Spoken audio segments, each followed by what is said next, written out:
A $325 million Russian yacht seized by the U.S. government more than a year ago was seen cruising around San Diego Bay this week. The Amadea is docked in National City, and U.S. taxpayers are footing the bill to maintain it.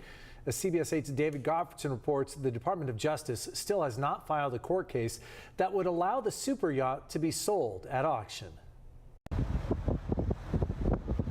A ferry boat employee recorded this video on Tuesday of the Russian super yacht Amadea cruising around San Diego Bay. The $325 million luxury vessel has been docked in National City for 13 months after it was seized by the U.S. government in Fiji because the boat was allegedly owned by a sanctioned Russian oligarch. It arrived in San Diego Bay in June of last year.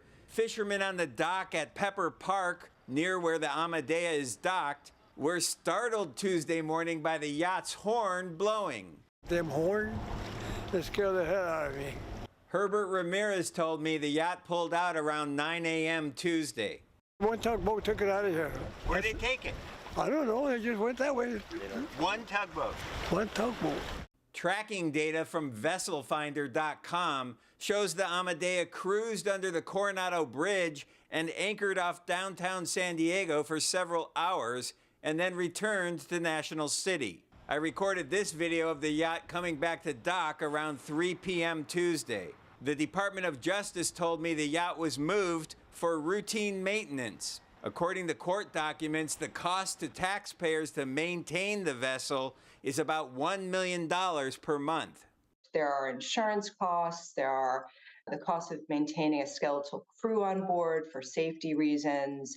They need to keep the engines running. Journalist Stephanie Baker with Bloomberg News has done extensive research on the Amadea. She says the United States hopes to auction off the yacht to help finance the government's fight against Russia's invasion of Ukraine.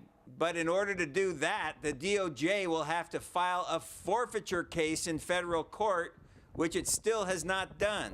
And they'll have to convince a judge that the super yacht is in fact owned by a sanctioned Russian oligarch. They will have to present a pretty substantial body of evidence to get it through the forfeiture process. And I imagine, and I'm just speculating here, that perhaps there's been some hiccup in that process and they're still needing to gather more evidence.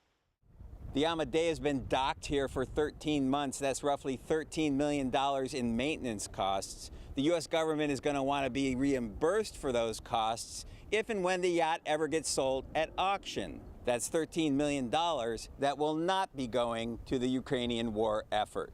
In National City, David Goffredson, CBS 8.